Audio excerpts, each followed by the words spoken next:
پیدا کرو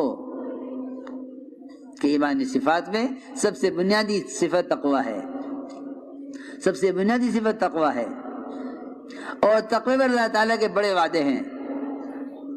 سب سے پہلے فرمایا من یتق اللہ یجعل لہ مخرجا، کہ ہم متقی کے لیے ہر تنگی سے راستہ نکال دیں گے،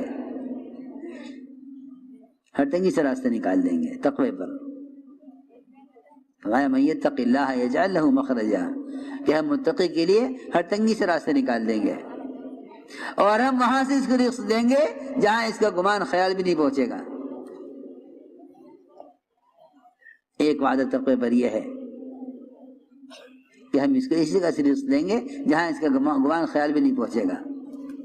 ایک وعدہ یہ ہے تقوی پر کہ جو آدمی تقوی اختیار کر لیتا ہے ہم اس کے کام میں آسانیاں پیدا کر دیتے ہیں۔ من یتق اللہ یجعل لہ من امرہ یسرا، کہ ہم اس کے کام میں آسانی پیدا کر دیتے ہیں، بشرطیہ کہ یہ تقوی پر آ جائے۔ جتنے اسباب کمائی کے اسباب میں مشکلات مسلمانوں کو پیش آ رہی ہیں، اس کی بنیادی وجہ وہ یہ ہے کہ ان کی کمائی میں سے تقوی نکلا ہوا ہے، ورنہ اللہ رب العزت متقی کے کام میں آسانی پیدا کر دیتے ہیں۔ خلفاء راشدین اور صحابہ کرام اور انبیاء علیہم السلام وہ سب سے پہلے کمائی کے نقشوں میں تقوی لاتے تھے۔ دیکھو یہ سمجھنے کی بات ہے، سب سے پہلے کمائی کے نقشوں میں تقوی ملے گا، آپ دیکھو اٹھا کر، سب سے پہلے کمائی کے نقشوں میں تقوی ملے گا۔ داؤد علیہ السلام بادشاہ تھے، نبی بھی تھے، بادشاہ بھی تھے۔ خلافت، نبوت، بادشاہت تھی نبوت والی، کہ نبوت تھی بادشاہت والی،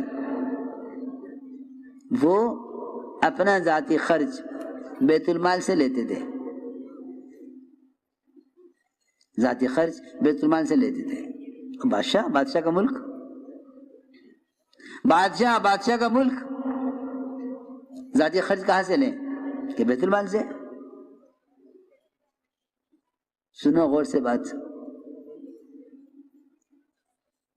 عمر رضی اللہ تعالی عنہ وہ بیت المال سے اتنا بچتے تھے، اس زمانے میں تو بیت المال مال غنیمت بن کے رہ گیا۔ جی ہاں، اس زمانے میں بڑی احتیاط تھی، اس میں بڑی احتیاط تھی کہ گورنر تک اپنی ذات سے خود کما کر خرچ کرتے تھے۔ سلمان فارسی رضی اللہ تعالی عنہ گورنر ہیں، ٹوکرے بناتے تھے اپنے ہاتھوں سے، ٹوکرے بنا کر بیچتے تھے، اور انہیں ٹوکرے بنا کر بیچتے تھے اور ان کو بیچ کر اپنا ذاتی خرچ گھر کا چلاتے تھے، اور ٹوکرے کی آمدنی میں سے صدقہ کرتے تھے۔ جبکہ عمر رضی اللہ تعالی عنہ ان کو 5000 وظیفہ دیتے تھے۔ یہ 5000 کا وظیفہ، 5000 ان کی تنخواہ ہوتی تھی، یہ 5000 خرچ کرتے تھے دوسروں پر، یہ کہہ کر کہ یہ خدمت، مخلوق کی خدمت، یہ دین کی خدمت ہے، یہ آخرت کے لیے کر رہا ہوں، اگر 5000 میں سے اضافہ خرچ کروں گا تو یہ خدمت کا بدل بن جائے گا، آخرت میں کچھ نہیں ملے گا۔ جی ہاں، عجیب بات ہے، اپنے آخرت کے اجر کو بچانے کے لیے، آخرت کے اجر کو پورا حاصل کرنے کے لیے 5000 کے وظیفے میں سے، تنخواہ میں سے اپنے اضافہ خرچ نہیں کرتے تھے،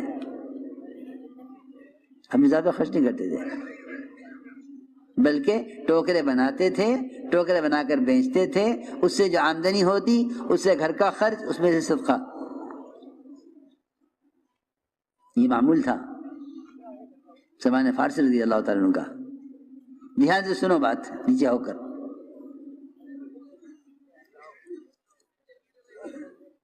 چنانچہ عمر رضی اللہ تعالیٰ عنہ ان کے بھی تقوی کے عجیب قصے ہیں، بیمار ہو گئے، طبیب نے کہا کہ شہد استعمال کریں، بیت المال میں شہد رکھا ہوا تھا، سارے مسلمانوں کو جمع کیا، فرمایا مجھے شہد تجویز کیا گیا ہے میرے لیے اور شہد نہیں مل رہا ہے اور بیت المال میں شہد رکھا ہوا ہے، اگر تم سارے مسلمانوں کی اجازت ہو تو میں استعمال کر سکتا ہوں ورنہ میرے لیے حرام ہے۔ سب نے کہا مومنین اجازت ہے آپ استعمال کریں۔ بیت المال سے احتیاط۔ عمر رضی اللہ تعالیٰ عنہ ایسے تقوی والے، ایسے تقوی والے، کہیں سے مال آیا، کہیں سے مال آیا،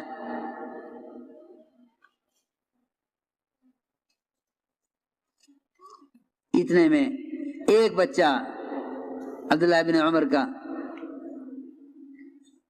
وہ سامنے سے گزرا، حضرت عمر نے فرمایا اتنا کمزور بچہ کس کا ہے یہ؟ عبداللہ بن عمر نے موقع اچھا سمجھا کہ جی آپ کا پوتا ہے یہ میرا بیٹا،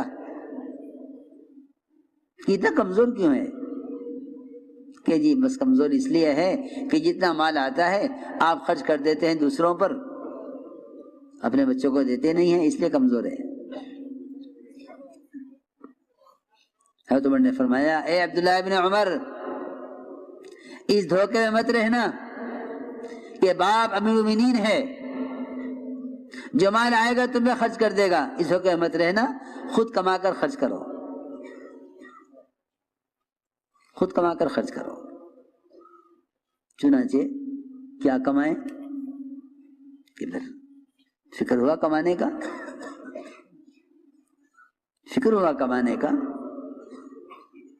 یہ بات یاد رکھنا کہ اسباب کے اختیار کرنا توکل کے خلاف نہیں ہے۔ یہ خیال غلط خیال ہے لوگوں کا کہ بھئی اگر توکل ہے تو اسباب کی اختیار کر رہے ہیں۔ اسباب کے اختیار کرنا توکل کے خلاف نہیں ہے۔ اگر اسباب کے اختیار کرنا توکل کے خلاف ہوگا تو انبیاء، صحابہ، اولیاء ان سب کے توکل کا انکار کرنا ہوگا، حالانکہ ان سب نے توکل کے ساتھ اسباب اختیار کیا ہے۔ اسباب اختیار کیے، اسباب پر توکل نہیں کیا۔